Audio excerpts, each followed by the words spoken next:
This panel is presented on behalf of the scientific panel on international migration, strengthening the knowledge base for policy. And I and my fellow panel members are delighted to welcome you for our roundtable discussion this morning. Before I begin, I'd like to express personal thanks to two people. One, Professor Mohammad Jalal Abazi Shahbazi from the University of Tehran, who is our council liaison to the scientific panel, a colleague and a friend who has supported me throughout these past years as I give focus to the topic of migration and forced migration. And second, I'd like to thank Paul Monet in the IUSSP Secretariat, who's supported the work of the panel, and I will say has lifted me up on several critical moments to keep me focused and to help set priorities and offer personal advice. So I thank Paul and Jalal from the bottom of my heart. In conceptualizing this roundtable, our panel really recalled several moments of shifts in scholarly paradigms regarding international migration, mobilities, and displacement. For example, Ari Zolberg's work and his colleagues' work, which in the 1980s really began to underscore the structural dimensions of forced migration, that refugee migration and the production of refugees is not stochastic. It, in fact, flows from social, political, economic systems of change. And of course, our good colleague, Professor Douglas Massey and his colleagues have integrated models, social scientific models of social development, economic development in relationship to migration in a way that really moved our scholarship and our empirical scholarship forward in a more systematic and really pragmatic and very dedicated way. Richard Black and his colleagues have integrated into those models of development and migration issues of dimensions of environmental change. So broadening our kind of analytic models of predicting migration, immobility, and also trapped populations as well. And one of the scholars to whom I aspire to be, Susan Forbes Martin, has always, over her career, taken theory, evidence regarding migration, displacement, and flight in relationship to policy initiatives and programs. Now, these are just 4 or 5 illustrations of shifts in our thinking about explanations of international migration, mobility, and even immobility. So inspired by these scholars, our panel thought that we should seek to consider broader analytic dimensions of global pandemics in relation, and disease burden possibly, in relationship to international migration and mobilities. To see if we can kind of step back, but from what we've been facing and experiencing over the past 2 years, to think more fundamentally about our tools of explanation of migration and mobility. So we've organized this panel according to stages of the research process. And I realize the order that we're going to follow is not that in the IPC program, not alphabetical, but really kind of related to the stages of research. We're going to begin with theory, asking Doug Massey to talk about migration theory in relationship to global pandemics and how that might be, how we might think about theoretical development in this new age. Raya Mutarik will be speaking about modeling. So if we take theory, then what does that mean for our actual models and even predictions about migration and mobility? And kind of speaking to our very much our demographic toolkits in terms of forecasting. Diego Iturralde will be thinking about measurement. Diego's been very involved with the expert group on international migration statistics, which also relates to recommendations about refugee and IDP statistics. Marcella Cerruti, a fellow panel member, will be talking about approaches to data collection, perhaps talking a little bit about the possibility or the probability perhaps of a world migration survey. And then Susan Martin will think about theoretical developments, empirical analysis in relationship to policy response and initiatives concerning migrants, refugees, and people throughout the world. We'd like this to be as interactive as possible. I've asked each participant to speak for maybe 10 minutes, and we will then engage all of you and each other in a discussion for a couple of minutes before moving to the next presentation. You are all educators, you know we want to get people talking as quickly as possible, just as in a good class discussion. So with that introduction, gone on too long, let's go to the best, and let's begin with Professor Douglas Massey from Princeton University. Doug? Okay, good morning, good afternoon, good evening to everyone.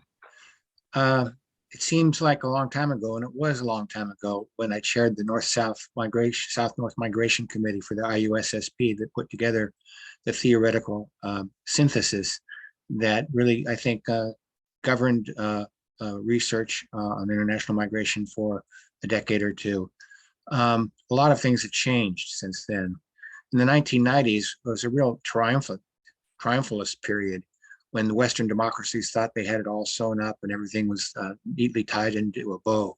It was going to be a global economy. It was going to run on a neoliberal model.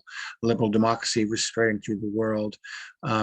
Francis Fukuyama courageously called it the end of history, by which he meant that there was an end to the ideological struggles that characterized the modern period between fascism and communism and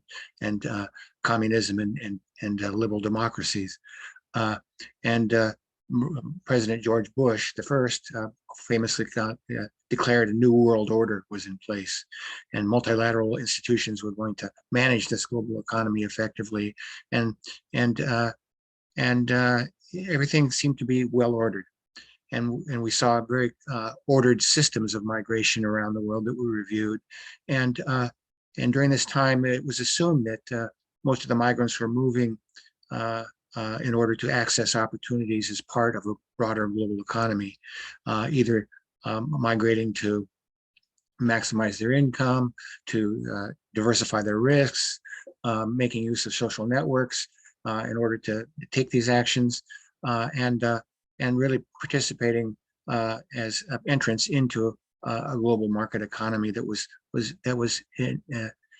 destined to sustain the 21st century. Well, it didn't quite turn out that way.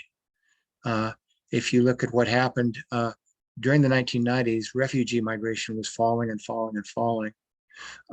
And what was rising was international migration of the kind I just described.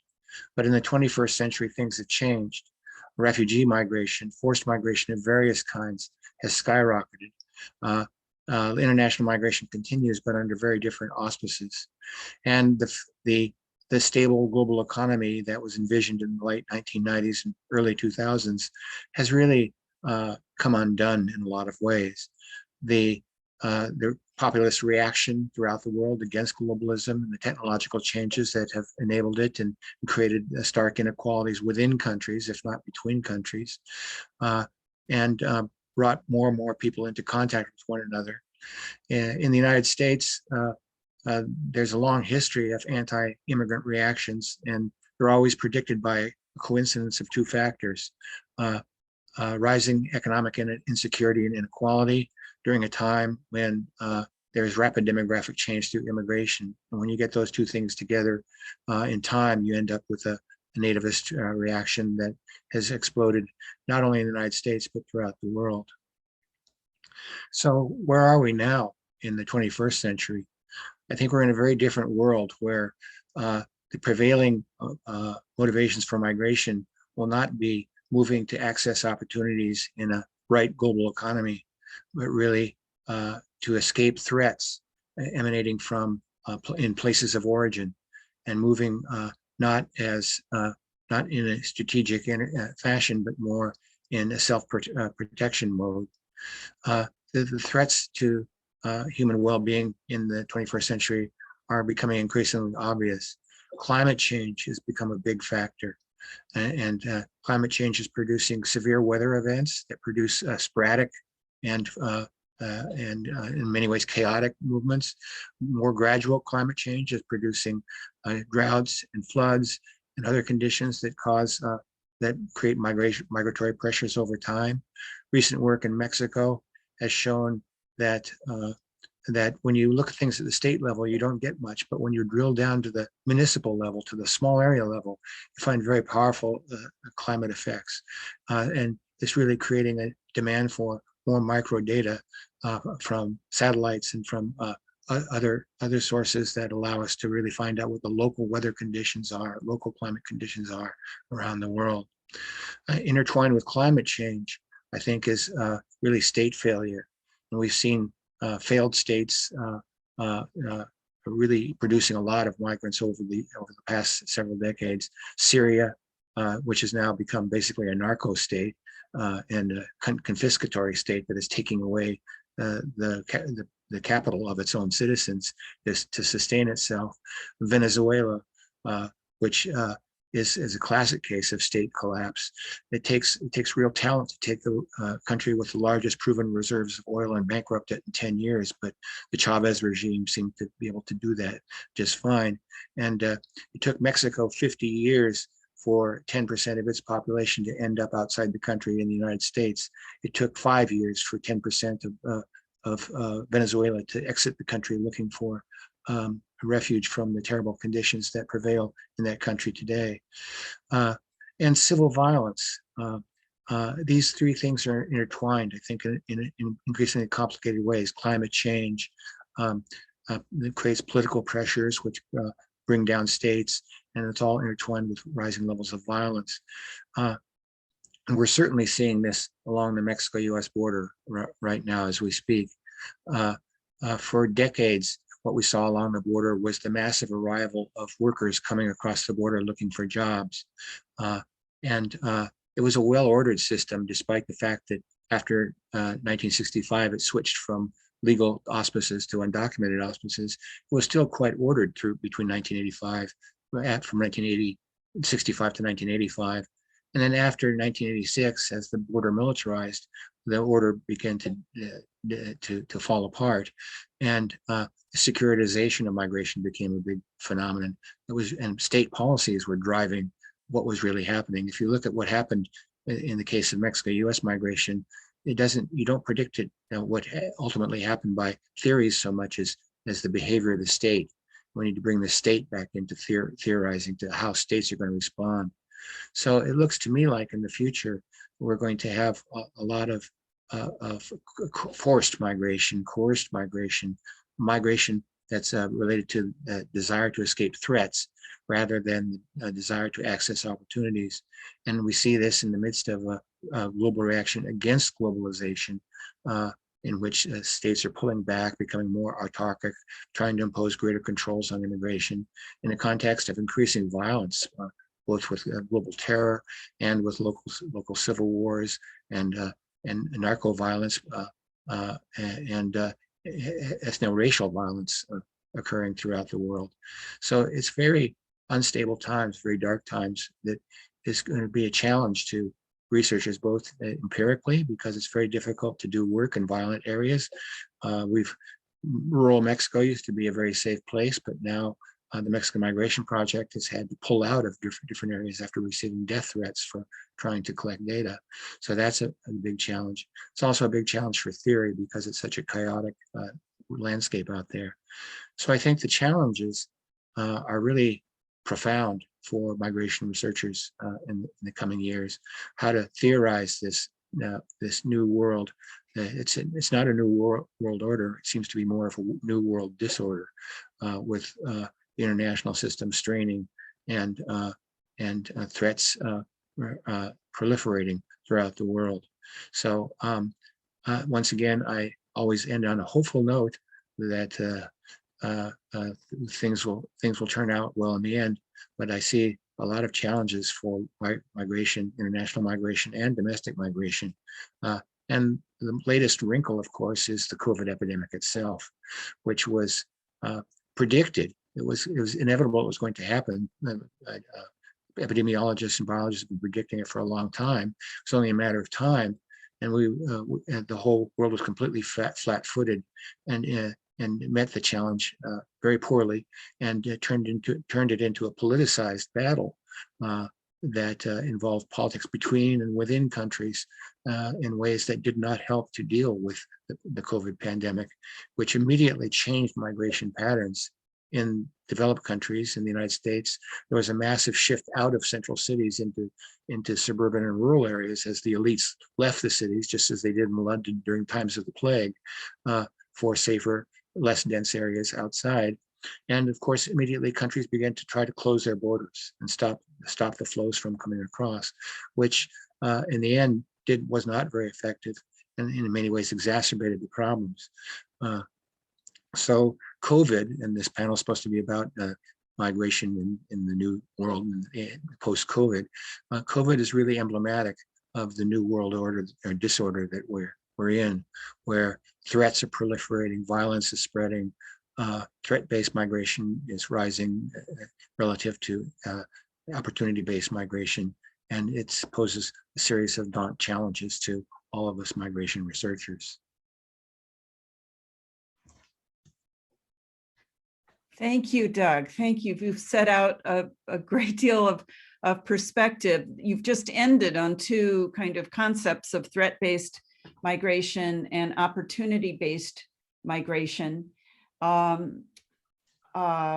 would you have us begin kind of conceptualizing those two frameworks? I mean, I think our literature already kind of does that all over the place, but do you, and I think Susan Martin is going to have a question for you as well. Would you do that?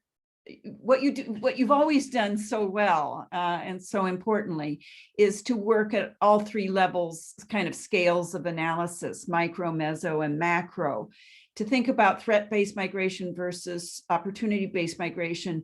Would you have us start to conceptualize those relationships? At which scale do you think would be a good place for us to begin? And then I'll turn to Susan.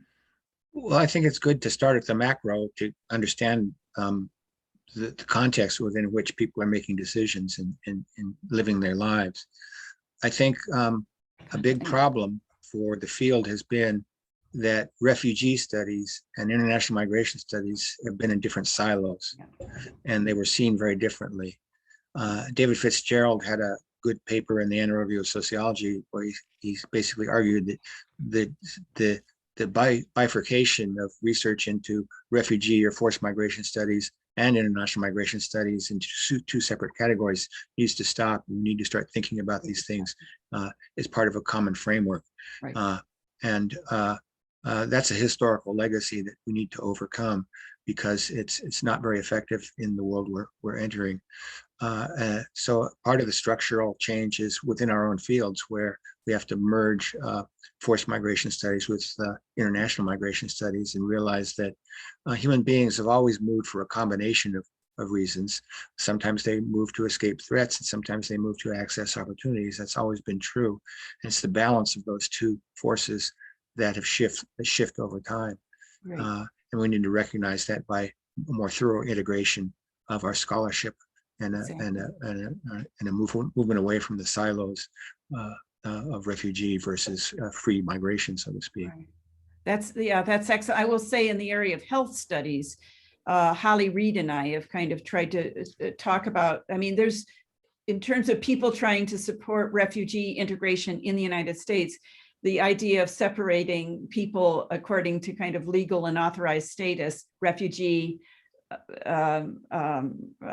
resident aliens, or even temporary workers in the United States just doesn't make sense to people actually working on the ground. So I think your point is really well made about the need for scholarly integration. Susan, did you have a question for Doug?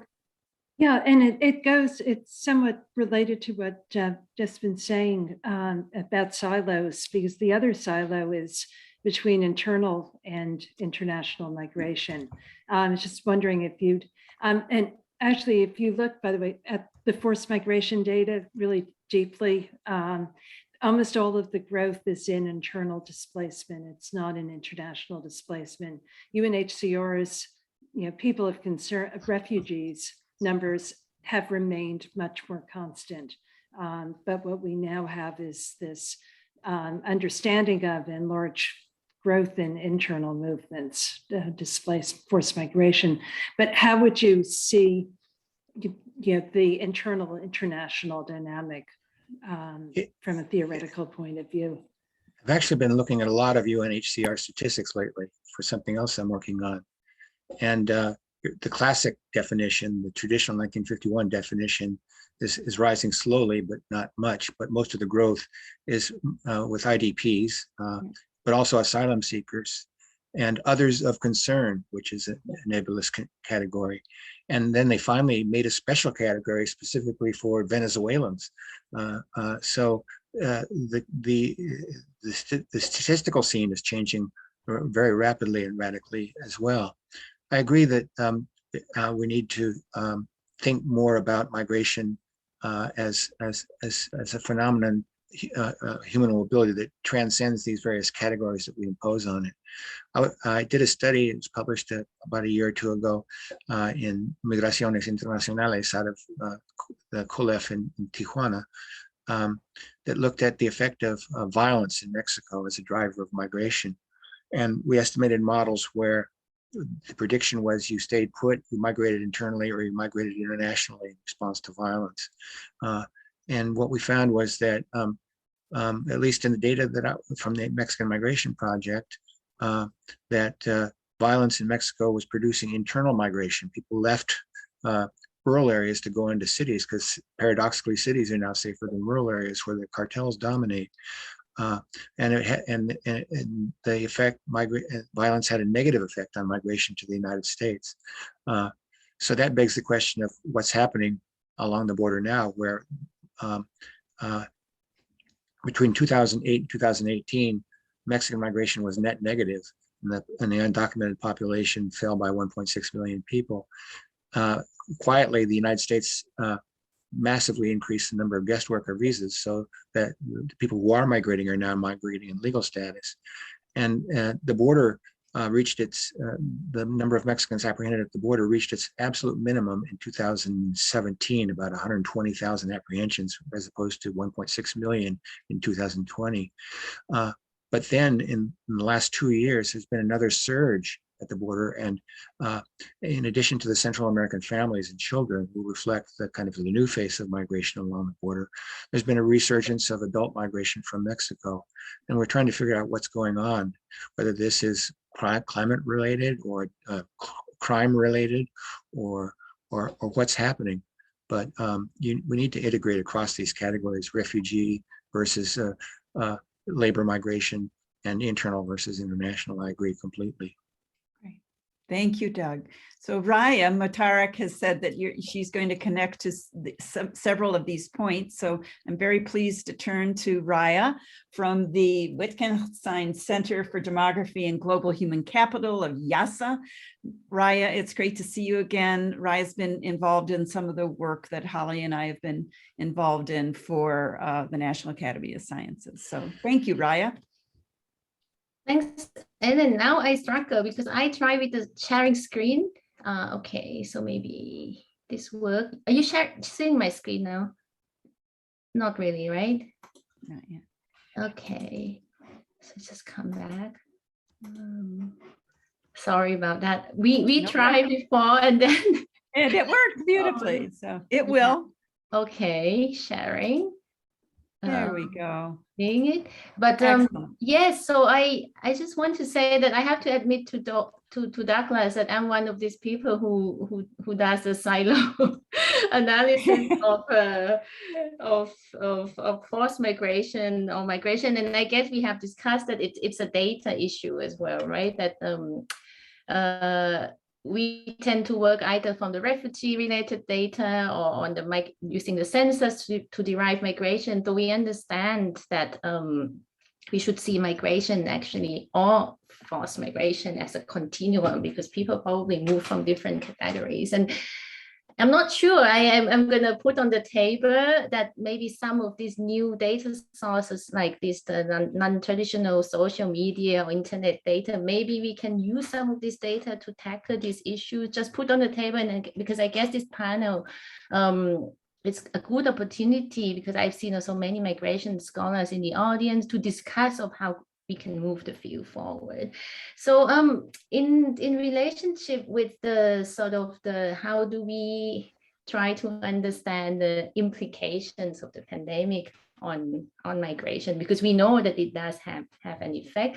I thought perhaps we can use some of the existing tools that we already have in demography to do the estimation, to do the analysis of migration, and maybe even try to forecast. So this is I'm not going to go through everything in detail, but just to give you a bit of a flavor where I have come where I come from in terms of the thinking. So I just wrote an article in the special issue that Ellen and Holly edited, and so I try to kind of think of how to use the tools that we have to estimate and forecast migration. And I think we can sort of break it into 3 steps, right? So first of all, we need to have the baseline data to estimate migration.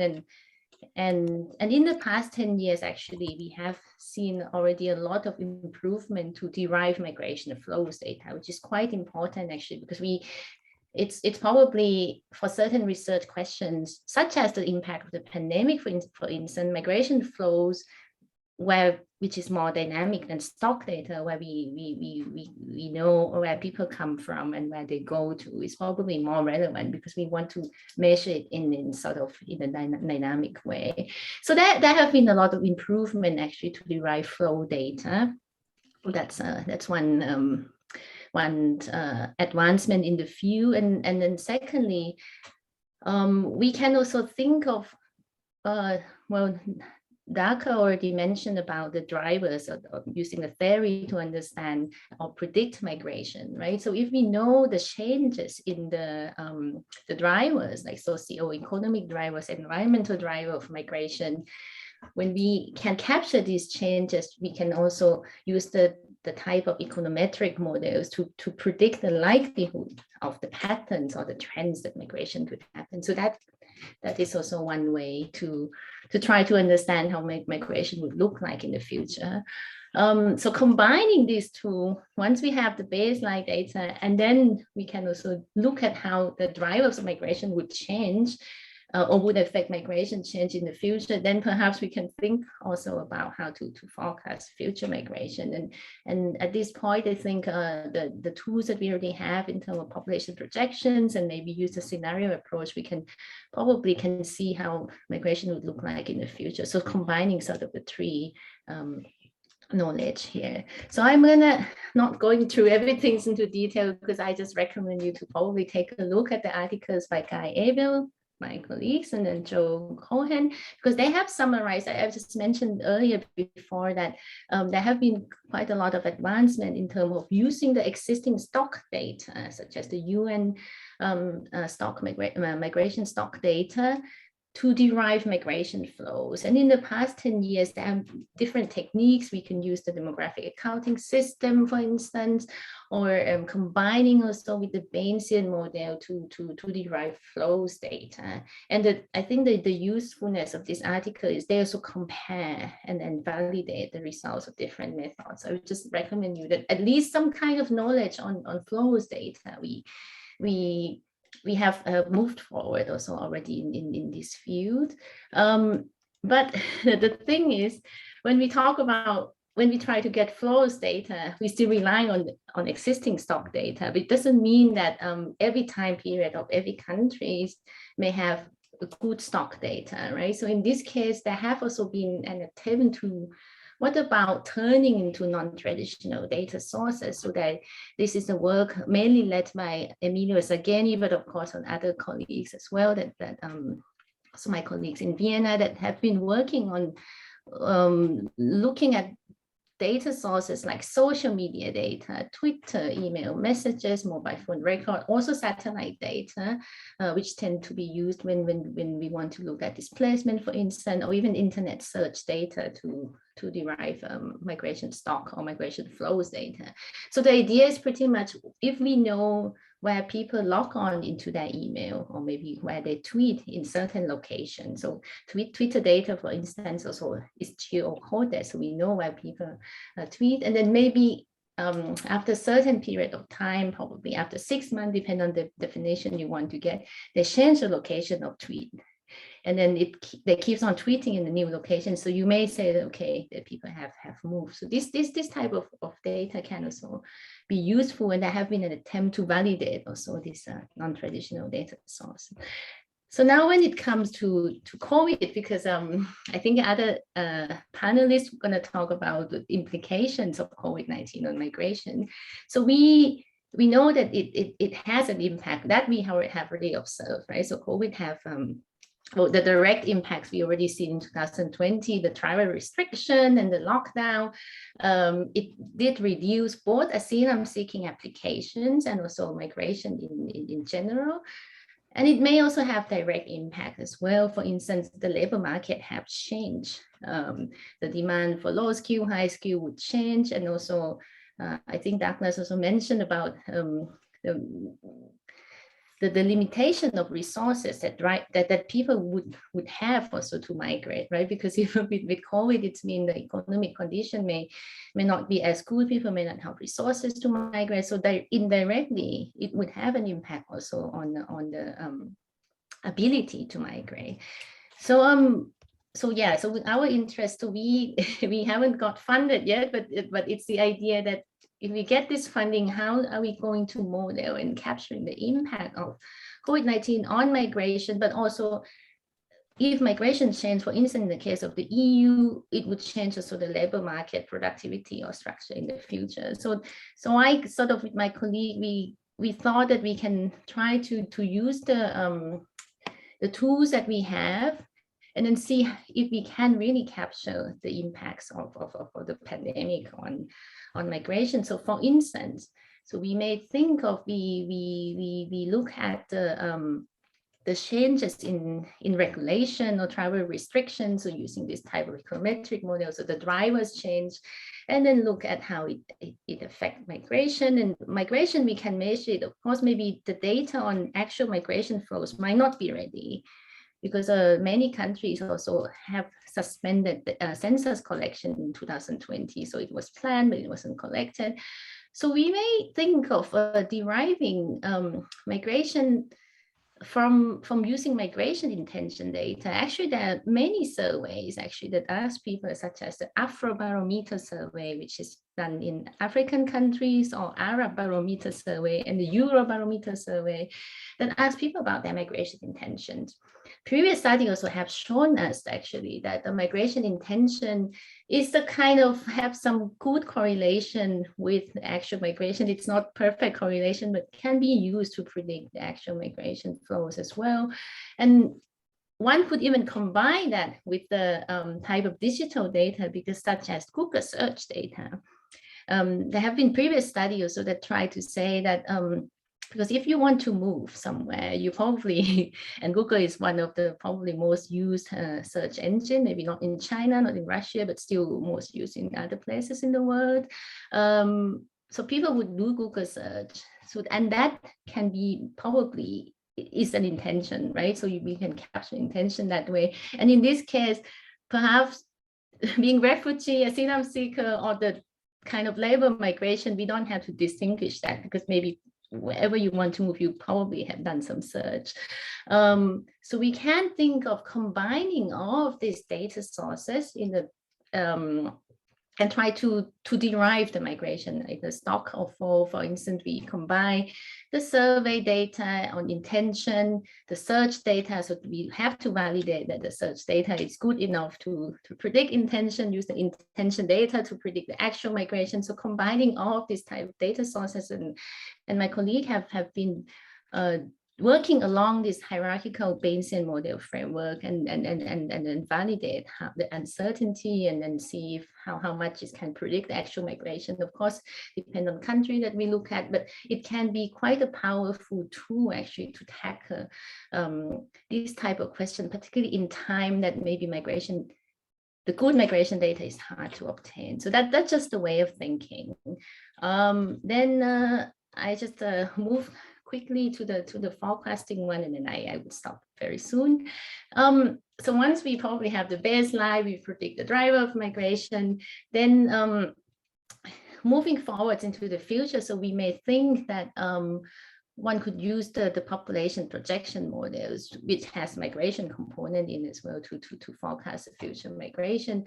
Because one thing is migration, it depends on the demographic characteristics. So if we know that people of certain age, certain gender, maybe level of education would have different patterns of migration, and if population change, right? So we can use the cohort component, multidimensional population projection model to see that when population change in the future, change in age structure or educational level, so it would imply also that migration patterns is going to change in the future. So one could also use this type of projection model to think about how migration patterns would look like. And finally, this is my last thing that I want to touch upon, because it also has something to do with policy implications. So of course, when one predict migration, one could think of using probabilistic projection model, for instance, or another type of projection would be the scenario based, which can be useful, particularly when you think of the sort of what if scenario. So for instance, in this example, so if we think about, if we increase female labor force participation, or if the country import more skills migrant, for instance, what would be the level of productivity that the country could expect? So that can be useful, particularly in the question that we want to ask related to policy. So Ellen, I'm gonna stop sharing. I'm gonna stop my talk here and open for going back to you. Oh, Raya, thank you. That is so helpful, and kind of, kind of builds upon Doug's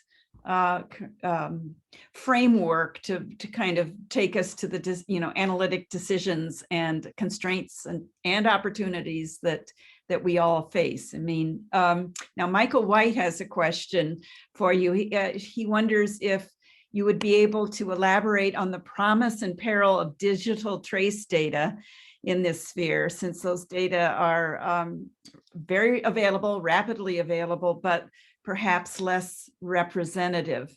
I might add to that also issues of confidentiality, but so the perils and the promise of digital trace data. Could you just talk about your experience with that, or your thinking about that a little bit? Oh, I agree very much in terms of selection. So I have to pass on to my colleague who's not here, but they have thinking of the way of how do we correct also for the fact that not everyone is using, actually, I'm not on social media data platforms myself, but one could think of, first of all, trying to derive also demographic characteristic of people who use this, and then adjust with the, so say we have the census data, try to adjust to weight it for the selection. That's one way. I think, of course, it's not perfect, and that hence the idea of trying to combine this data also with the traditional data and try to validate it. I think that's the way to go. So not trusting one source of data completely, but validate it first before advocating. And then your question, and I actually have a problem with the European Commission, because I proposed in my project to use Twitter data, and they after me. I have to write the ethics form longer than proposed. So, but of course, there's a way how do you do data protection. For instance, if you derive this data, but it has to be anonymous, and as long as one can't identify the person, I think there's still a way to get around this, because we can't ask the consent of the people who tweet, for instance, right? Yeah, but I think we have to be careful, and because the grant funders are after you also on this. Right.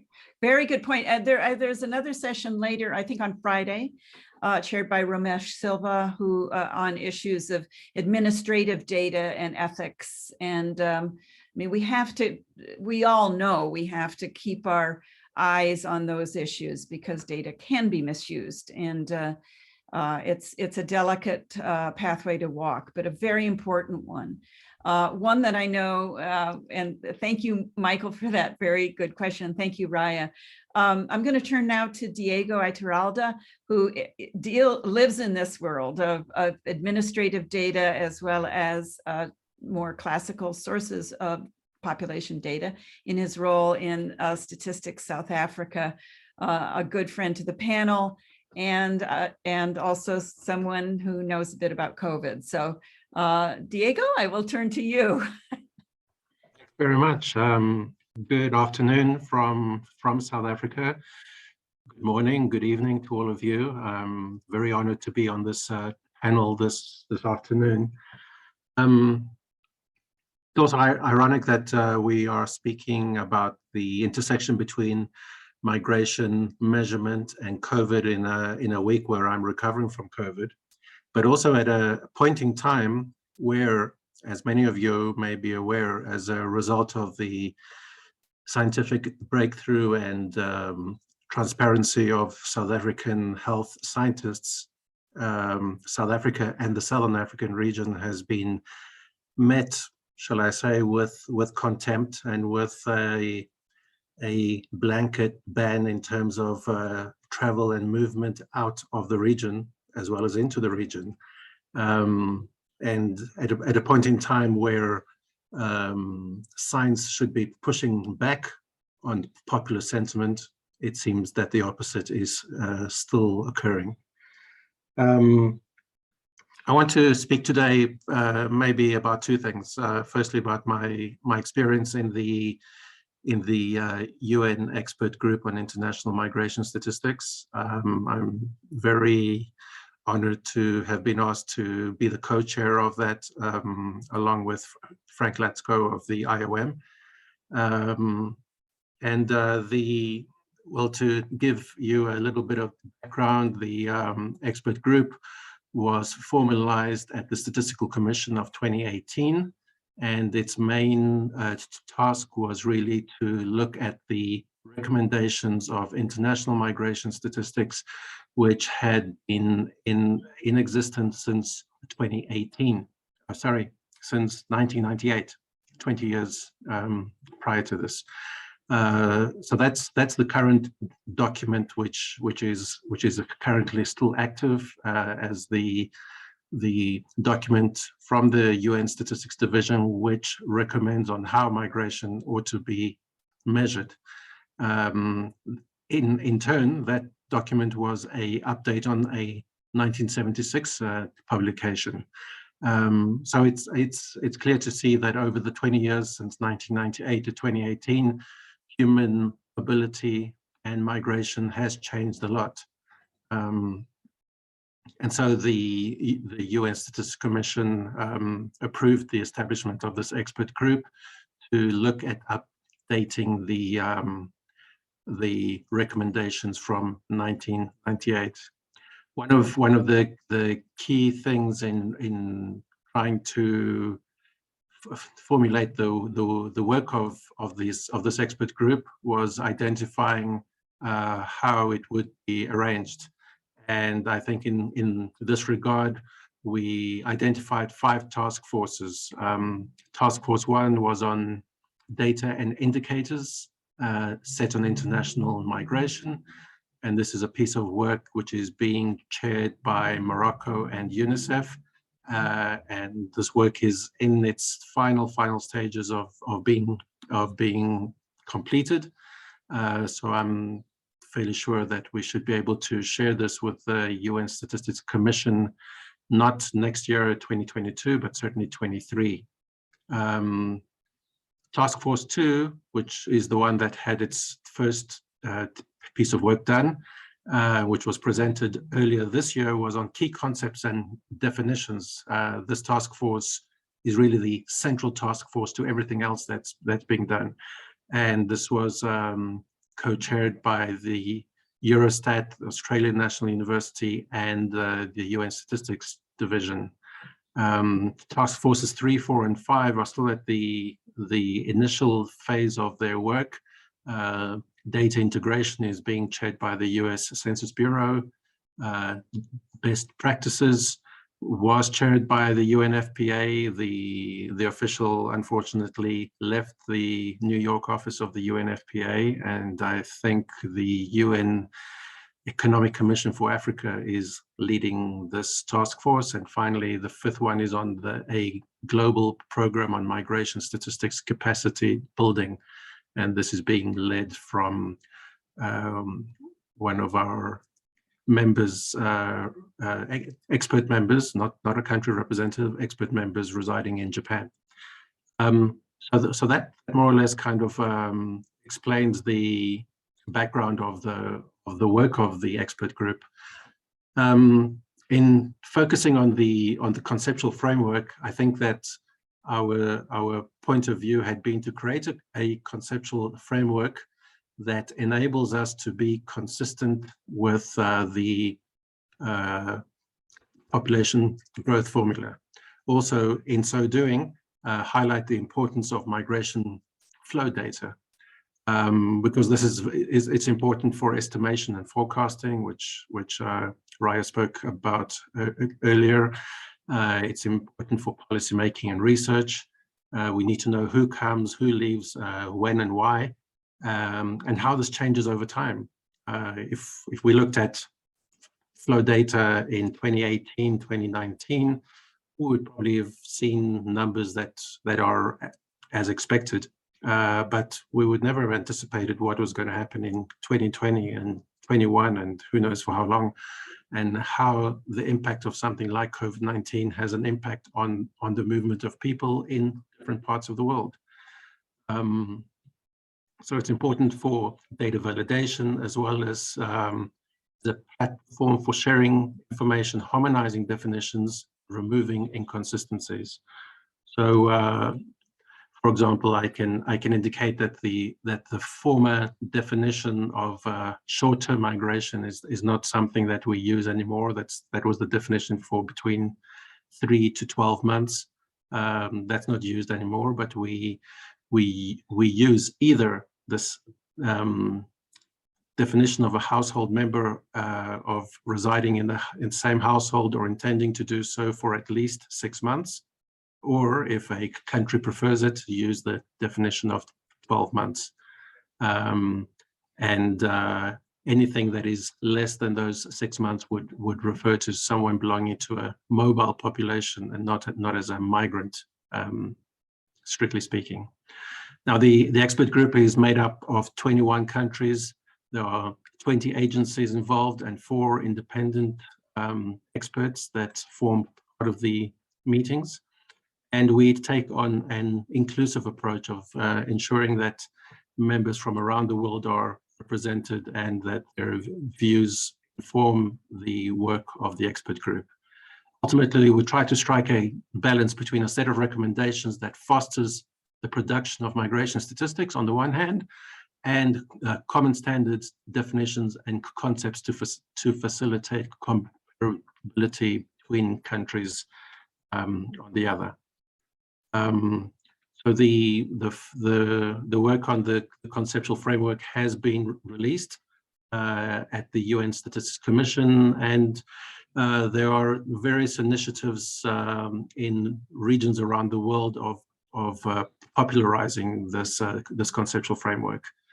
On the other hand, we are putting together a training program, which we want to unleash sometime next year, in order to train member states, statistical officers and policy officers around issues of migration measurement and migration conceptualization.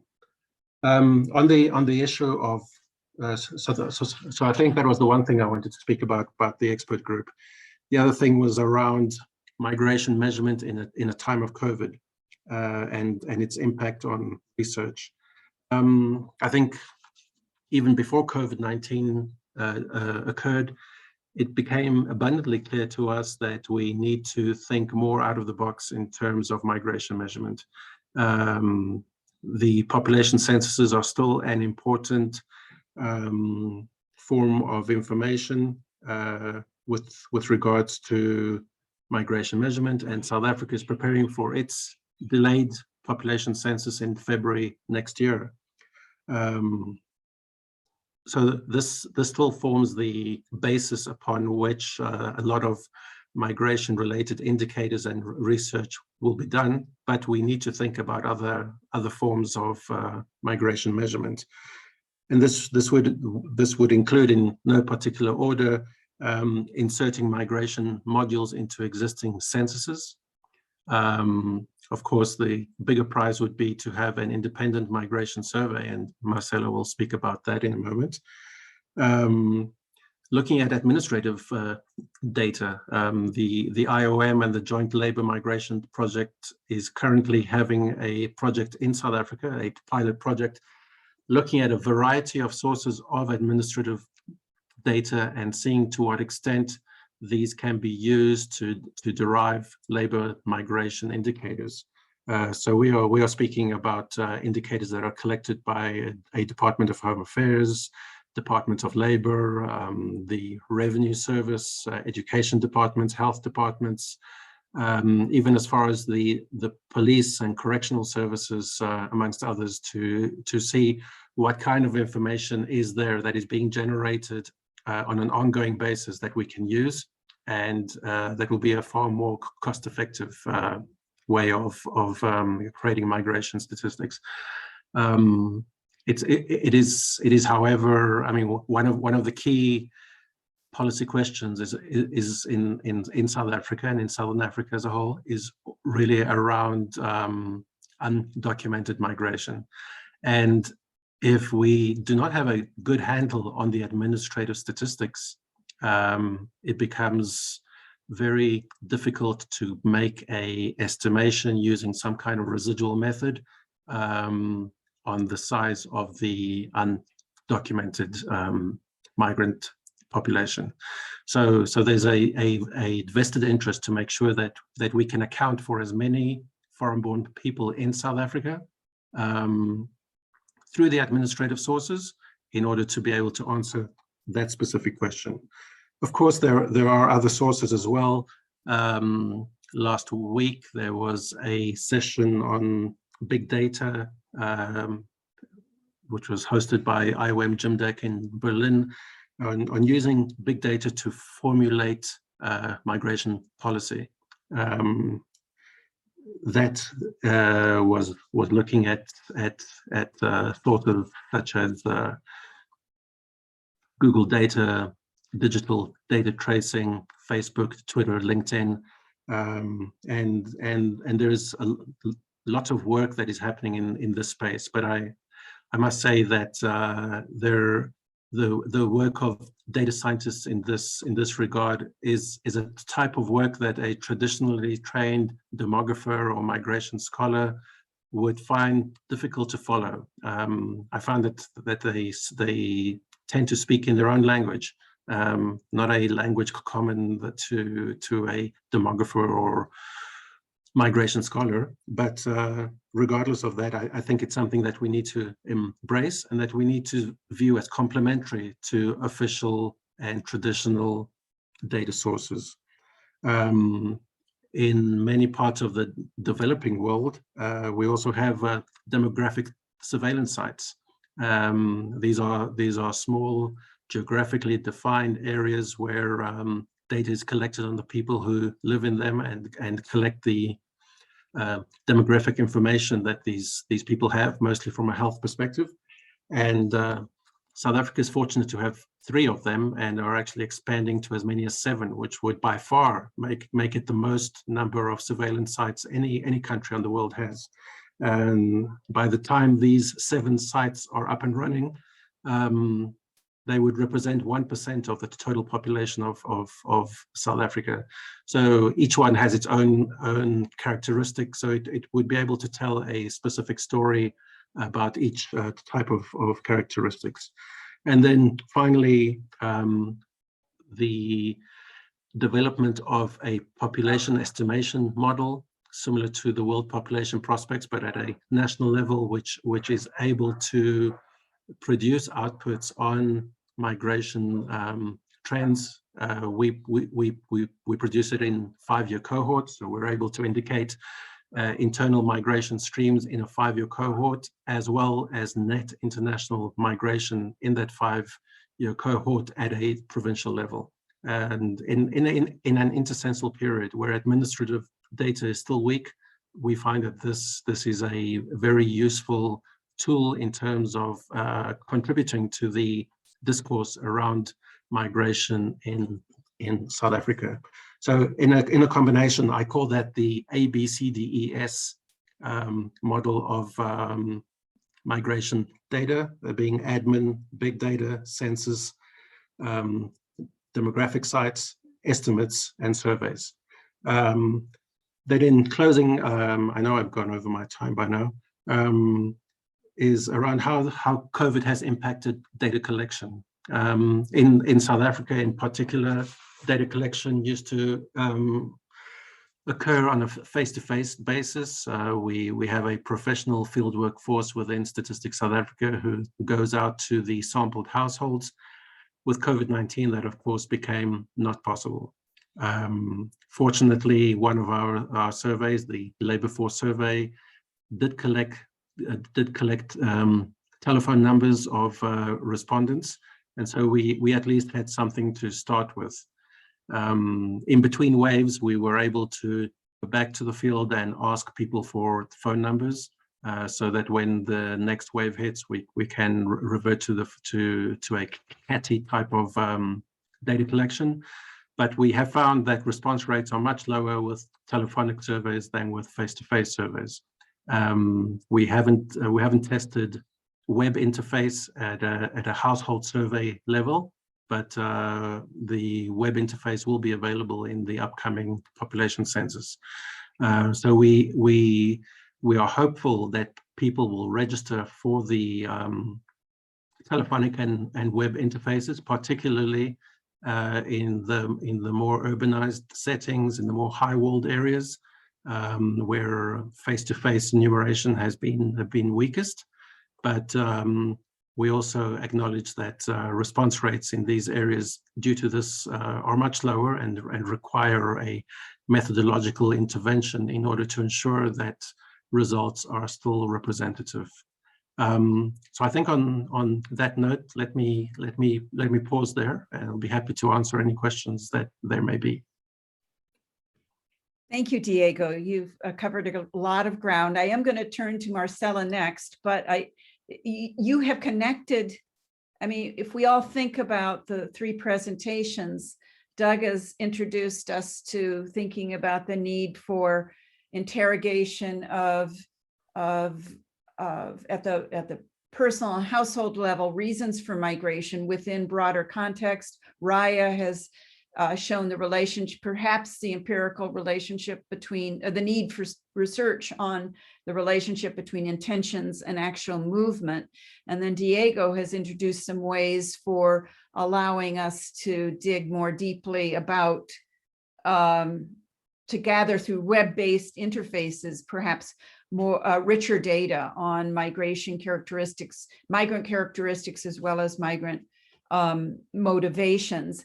That takes us, I think, to Marcela Cerruti from Centro de Estudios de Populación set up to talk about methods of data collection. So we're, I think, rather lovely kind of connections among theory, modeling, concepts of measurement, and then innovations in data collection.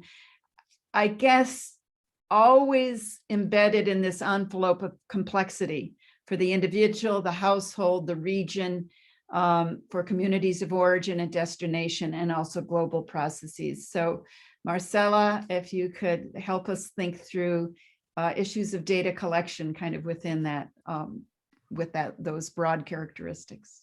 Thank you. Okay, thank you very much, Helen, and good evening, morning, afternoon to everybody. Helen specifically asked me to talk about the implications of pandemic for data collection. And I thought that a good point of departure for that was to examine what people have done during these last 2 years. So I read a lot of academic articles, great literature, notes, briefs, obviously without any kind of aspiration to be exhaustive, because there are thousands of pieces out there. So first, I'm going to talk about a little bit on what were the topics that drove people and academics' attention, and then I'm going to talk about what data they have used and what are still, the pending issues regarding data. So the relationship between COVID and migration was looked at through different levels. There was firstly the significance of mobility and immobility for the spread of the virus, but that was at the very beginning. Secondly, there was the analysis of the direct implications of the lockdown and social distances for migrants and refugees' well-being. And then there was a meso and a macro level studies at the level of that Doug was referring to previously, that was, how pandemics have affected politics and governance in general of migration, and also migration trends. So migrants and refugees, the studies were focused on their difficulties to comply with isolation measures, the higher rates of infection and the barriers to access to health care, their job losses, also many gender-specific and age-specific impacts. In the case of women, obviously, increasing caring demands and domestic violence. In the case of children, where the problems of virtual learning, and also in particular for displaced children and children in refugee facilities, their greater vulnerability. So even though many of the reports recognizes the relevance of immigrants as essential workers in societies, and as domestic services and living care, others were particularly worried about the potential increasing stigma and discrimination of migrants. This was another area of research. Regarding government policies, there was a concern not only about the border of closing, but also restrictions on migration quotas, on asylum applications, on delays in processing visas and residence permits. In opposite sides of the world, there was these so-called reverse migration flows that were reported, from the Gulf countries to India and from many South American countries to Venezuela. And many of these reports were pointing all the difficulties migrants face in the repatriation process. So the question is, what kind of evidence all these studies, this massive number of studies used?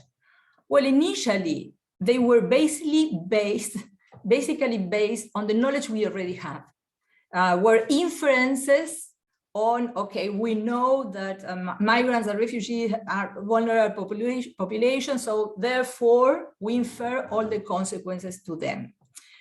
Rapidly, there were studies that were combining big data with epidemiological information and those were mainly looking at internal migration to see, how fast or not the virus was spreading. In countries with stronger statistical systems, data started to be produced. Needless to say, and Diego had mentioned that, and also Raya, that many censuses in the world were postponed. But official household statistics and labor force surveys were conducting using cellular phones. So we started having information with specific modules that were added to those surveys about differences, comparing labor performance, income, and health-related outcomes. But I want to emphasize the relevance at the beginning of the pandemics of qualitative information. Data from non-representative samples, surveys, and also the big data were the main sources that we were able to use. And they played an important role signaling what was happening with migrants and refugees. Many studies were based on virtual and phone interviews, in-depth interviews, with very shaky, obviously, samples. And online surveys also proliferated to gather information on migrants and refugees. They were generally, as I said, non-representative samples. But there were some large samples, like, for example, Apart Together, that was a survey conducted with 30,000 refugees and migrants from around the world. So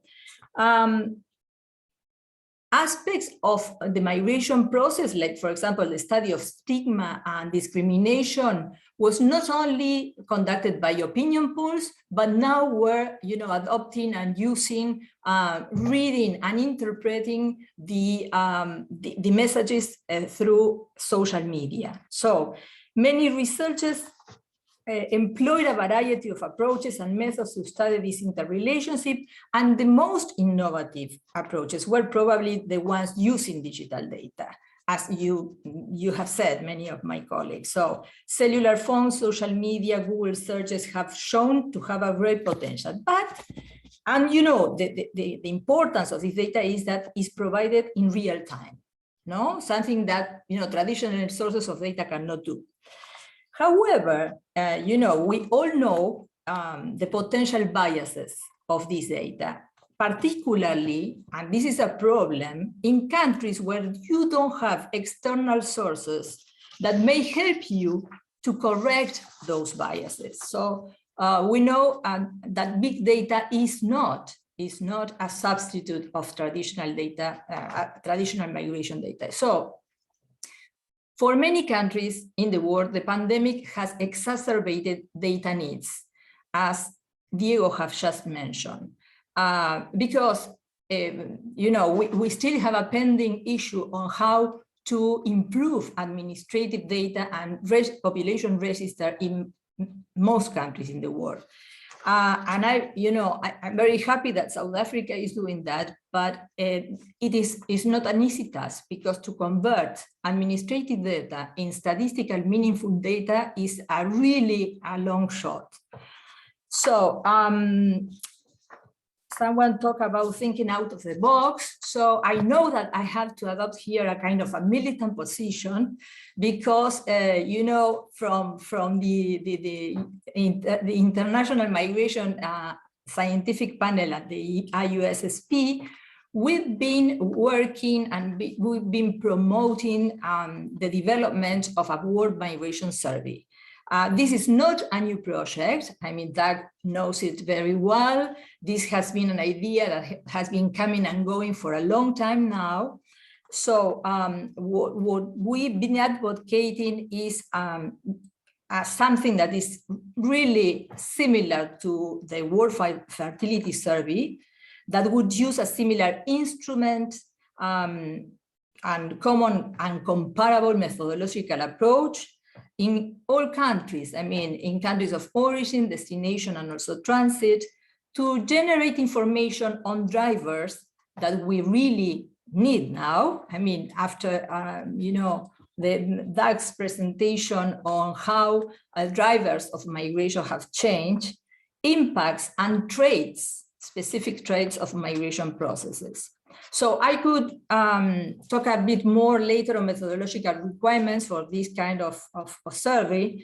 The implementation of a service as such will inform policy debates on intra-regional and south-south migration, on immigrants' contributions to host societies, and also to provide a baseline and in the monitor indicators of SDGs and also the Global Compact. And obviously the impacts of COVID in migrants' well-being and migration patterns and expectations. We all know, we are not naive. We know that this proposal faces many financial, operational, and political challenges. I think that with a collective effort, I think that we can surpass the technical challenge of such an endeavor. But we also know that despite these challenges, we really can benefit. We really can benefit for an experience as such, because we will draw, all the materials and the knowledge accumulated through the specialized international migration surveys that have been conducted around the world. So without further ado, I think my 12 minutes just have passed. I will leave it here and to continue then with the conversation. Thank you. Great. Thank you very much, Marcela. I just stepped out because I needed a medication. So, but thank you so much. I love your idea of a militant position, even though there's been militancy about a world migration survey for a while, but I think we are certainly gaining some momentum. But I'd like to, I would like to take a point that Diego made, an illustration that he made, and have you think about it in relationship to data collection. Diego, you talked about the difference in vocabulary and really the siloing between demographers and, let's say, social scientists in general, or migration scholars and data sciences. And when we think about new sources of data collection, even a world migration survey, what are the ways to tap the expertise of people who are not demographers, who might be able to help us think in a very clever way, innovative way, creative way about collecting data on migration and non-migrants. Of course, these have to be nationally representative sorts of processes, sources of data so we can compare, so we can measure selectivity and differentials and so on and so forth. But do you think there's any opportunity for drawing on different kind of industrial sectors in terms of the information sciences? And I turn that to you, Marcela, but also to really anyone who might address that. Before, in 1 to 2 minutes, we need to turn to Susan Martin. So, but any thoughts about information sciences, data sciences, and initiatives in data collection? I think that these dialogues are already going on.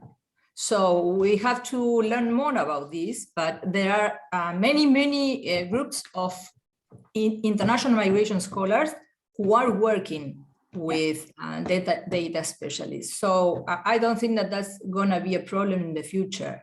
We can share a kind of a common language. In fact, I have done some type of this work in Argentina, and it really worked pretty good. Good. Well, that's good. That's good news.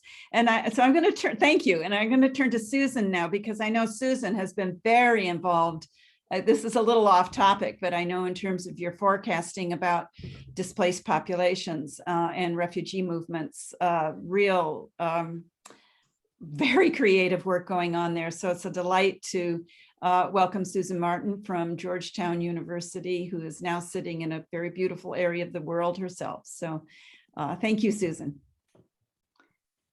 Thank you, Ellen, very much. And let me just start my PowerPoint, but say something about, whoops. Oh, sorry, went the wrong way. There we go. There we go. Just a quick reference statement in terms of what you just said.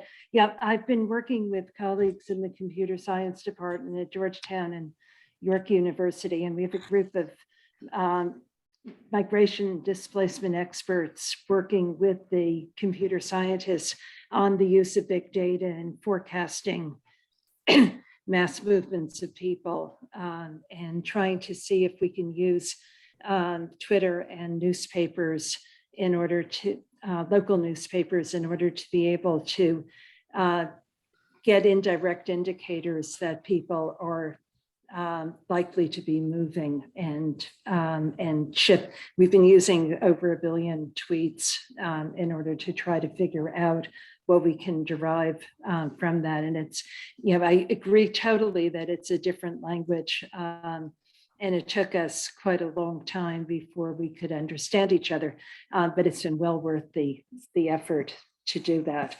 But what I want to do in talking about policy is focusing very, very specifically on COVID, but also use it to talk a bit more about the issues with regard to immobility as well as mobility on that. So we've been looking at the relationship between infectious disease and human mobility. As others have mentioned, it's a two-way street of trying to think through the ways in which human mobility affects the spread of infectious disease, and then the effect of the infectious diseases on mobility patterns. And as others have mentioned, the impacts are both direct and indirect, and we're looking at both sides of it. But a lot of the work that I've been doing from a theoretical perspective is focusing on the work that Joachim Carling and then Hein Haas have been doing in thinking about the forms of mobility involving voluntary mobility and involuntary mobility, and versus voluntary or acquiescent immobility and involuntary immobility, and realizing and looking at the pandemic that the impacts on both the voluntary and involuntary immobility have been very significant, and that it's necessary to really learn more about immobility as a mobility scholar, somebody who starts off from the viewpoint of migration.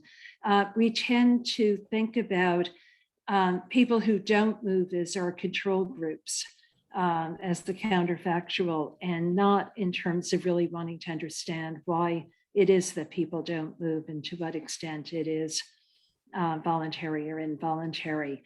Hein Haas's contribution to Carling's work has been on adding in that we need to think in terms of both the aspirations to move, but also the capability to act on those aspirations. And I think it's a very useful model to think about as we're moving forward in this rethinking that Doug Massey mentioned. So the starting point for us were the travel restrictions. And this is work that I did with my colleague, Jonas Bergman, who's at PIC in Germany. We've been looking at just the growth in the number of travel restrictions of different types Our endpoint for this particular slide was 21. I haven't fully updated it, plan to do that at the end of this year to have sort of 6-month increments. But even by June 2020, there had already been almost 65,000 travel orders adopted. But it's been by June of 2021, it was more than 100,000 travel orders, and involved a lot of different ways of thinking about how to regulate travel, from comprehensive travel bans to specific countries, to border closes with contiguous countries, as we've had with Canada and Mexico, and then also more public health related approaches, quarantine of travelers, and then restrictions on new visas, renewals. Some of those are actually a little opening up migration opportunities for new visas for, as quote, essential workers on that. One of the things that struck us in looking at this over time is that the starting point had been entry restrictions dominating on the right-hand side. But over time, there were more medical measures being taken in terms of quarantine and other public health issues. But the entry restrictions go up and down, as we've seen most recently with the new variant. Looking at the use of travel restrictions over time, not just on COVID, but going back to, sort of the Middle Ages and looking at it as we move forward, the general public health conclusions are that they result in short delays in spread of the diseases. But these are usually days or perhaps a few weeks at the most. And it can be very beneficial if that time is used to put other public health interventions in place, screening, testing, quarantine, isolation. But travel bans don't work in the absence of other interventions. And there are lots of detriments to it. Additional spread of disease if people rush to return or enter before the ban goes into place. There's always a little bit of a lag period. And very often citizens are exempted from return to their home countries, and they're likely to bring the diseases back with them if they rush to return before knowing whether or not they are carrying the disease. Obviously, negative economic impacts, as we've seen, risks to vulnerable populations, particularly people who lives may depend on being able to cross borders. There's also a false sense of security. US, European countries saw this very much as they failed to put other interventions in place because they thought that the travel bans would help keep the disease out of their countries, and lots of human rights violations in enforcing the travel restrictions. So, but as a result of this body of research that occurred well before COVID-19, there was an adoption of the international health protocols for WHO, which basically said that travel restrictions should be used sparingly, and they should only be used as a last resort and not as a first line of defense. Stay-at-home measures further restricted mobility, and here we had very high levels of voluntary or acquiescent immobility related to these orders, even though there are very few enforcement mechanisms. But in concert with the travel bans led to disruptions in travel and ability of people to work, but exceptions continue to be made for essential workers.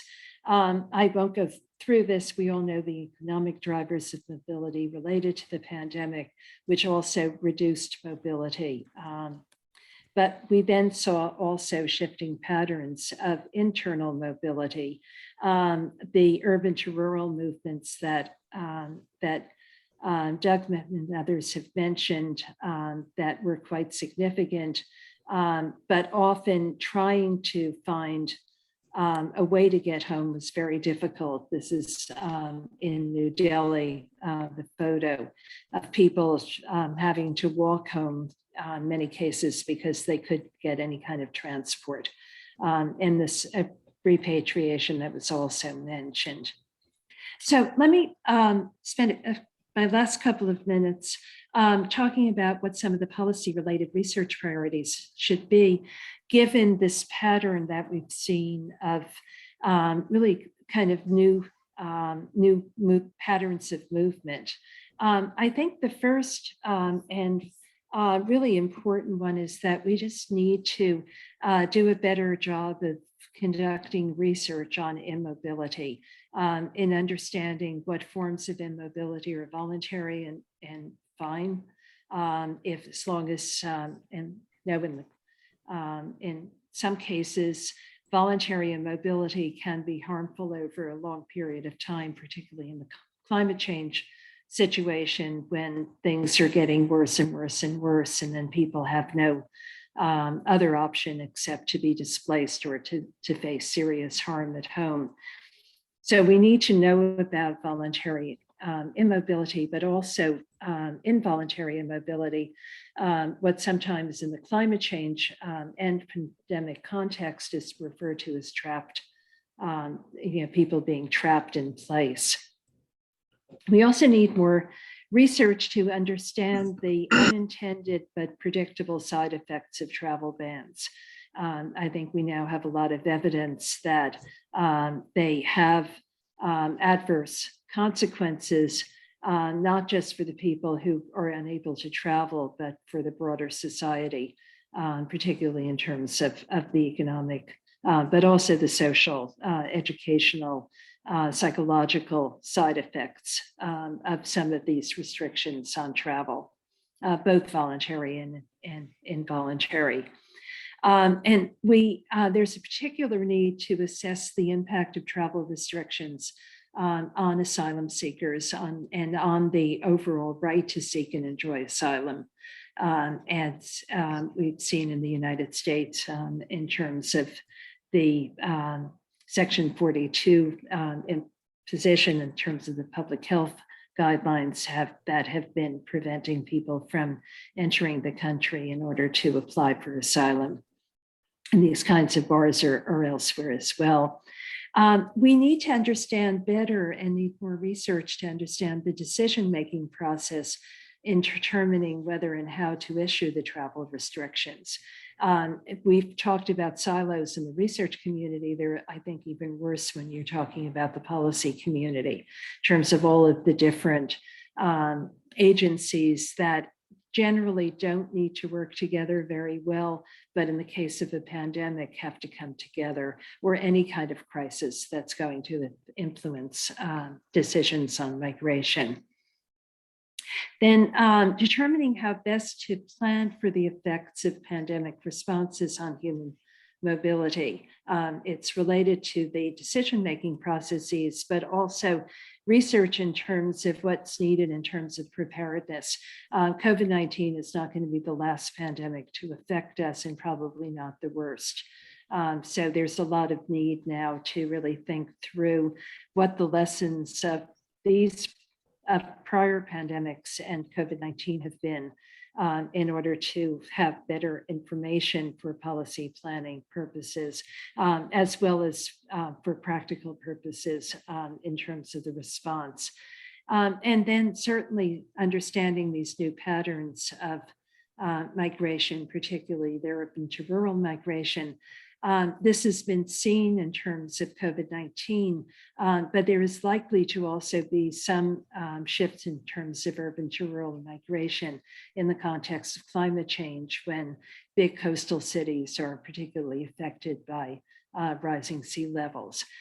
So there's a whole body of research that is policy relevant that we've had in mind for a long time, but really need to frame in different ways as the result of the pandemic. I'd be happy to answer questions.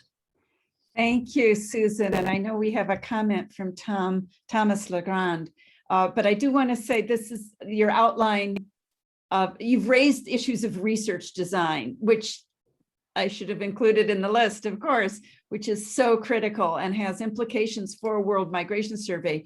The importance of really understanding immobility and the importance of nationally representative data to kind of understand all these dimensions. So that's really, really helpful.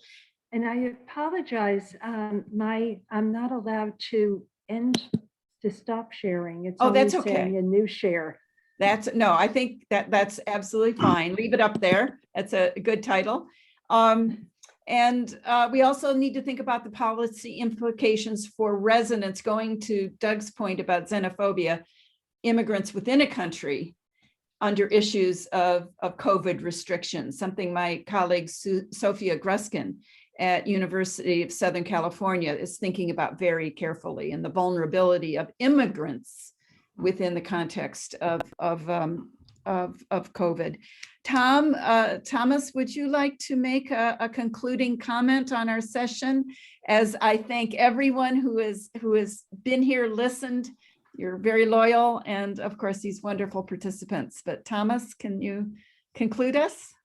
Sure. I don't know if I have a conclusion for the session as a whole. I have to admit, this is not my field of research, and I've been migrating between two sessions, so I didn't hear everything. That's fine. That's fine. I liked the last presentation. I liked all the presentations I heard. The last presentation just brought up a lot of this. You're talking about regulated, documented legal migration, and kind of how does a crisis like COVID affect undocumented migration? And this is going to have very differential effects depending on your characteristics. As always, you think that the long distance migration, the real poor can't do it across borders. It's kind of a slightly above poor, maybe middle class phenomenon. How does the sort of COVID border closings affect by type, by socioeconomic status, women versus men, unaccompanied minors, all of the kind of important breakdowns that were certainly affected by the border closings. Another thing I think that's important is how is this going to end? At the end of the crisis, if there is an end of the COVID crisis, is there going to be a massive recuperation? How are governments going to react?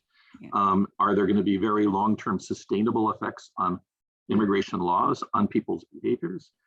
And I think it was brought up by Doug and also by Susan a little bit. This is one of several crises, but I think an interesting thing that's coming up on the horizon is the climate crisis. And I've read a couple of articles in the good quality popular press. I think it was The Economist or The Guardian. It was talking about right-leaning politicians starting to say, oh, climate crisis, we have to protect our country. We have to close the borders. And there may be an increase in this sort of justification to close borders. And how is that going to work out? How is this going to affect long-term restrictions on legal migration? And again, how does it affect different people of different vulnerabilities classes? Okay. Thank you. So Susan, could you address that? And then I know Doug would probably want to get in here as well with two concluding comments from our beginning and our end participants. Susan? Yeah, well, I think you're absolutely right on the need for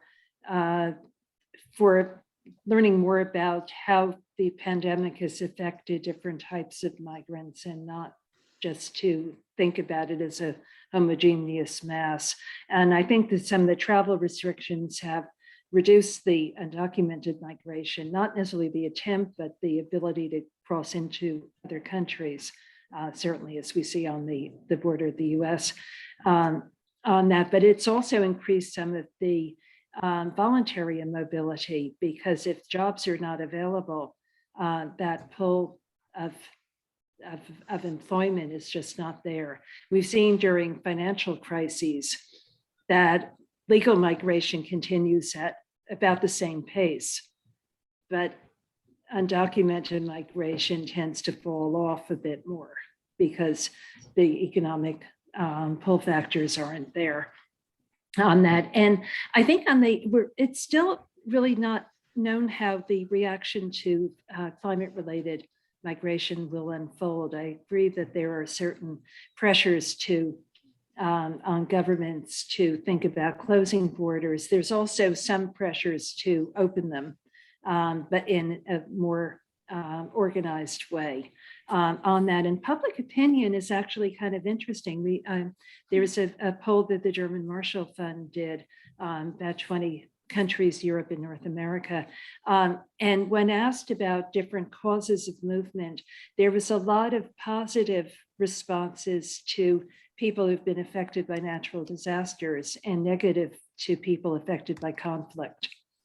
And so I think that this idea that, a natural disaster, which is usually not natural, it's still a failure of governance, is a humanitarian need to respond, whereas conflict, it's somehow people's own fault that they've had to move. So I think, there may be some really interesting patterns, but we just don't know yet.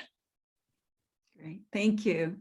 Doug, would you, Tom took us to where you kind of began, so I don't know if you'd like to make a concluding comment. Well, one of the most important trends in recent years that we haven't really talked about is the progressive securitization of migration, especially international migration, seeing it not as a basic demographic phenomenon that's long affected human populations, but as an element of national security writ large. In this context, borders and border control and border closings have assumed great symbolic value. And it really has nothing to do with the underlying realities. It's more political theater for consumption of voters or for the masses. So in the United States, when ISIS came along and Al-Qaeda came along, the all-purpose solution to solving this problem was closing the Mexico-U.S. border. When the earlier Ebola epidemic hit in West Africa, Louis Gohmert, a Republican congressman from Texas, called for closing the Mexico-U.S. border as a prophylactic against the spread of Ebola into the United States, because of course there's so many West Africans in Mexico. You saw kind of reflexive calls for closing the Mexico-U.S. border in response to the COVID pandemic as well. So the symbolic politics get mixed up into public thinking and policy making in important, but I think very destructive ways. And that's the kind of future we've got to deal with. Thank you, Doug. I think each one of these presentations and also the comments from our colleagues, including Tom LeGrand, really make the case for breaking down our intellectual, our scientific silos, boundaries. We need to work with political scientists, data scientists, health professionals, and certainly environmental scientists, both physical as well as social environmental scientists, to build better theory, more inclusive models, and more new approaches to data collecting for empirical testing. You've touched on all of these issues, dear colleagues, and I appreciate it very much. Thank you so much for attending, and I hope you continue to have a wonderful International Population Conference. Thank you. Yeah.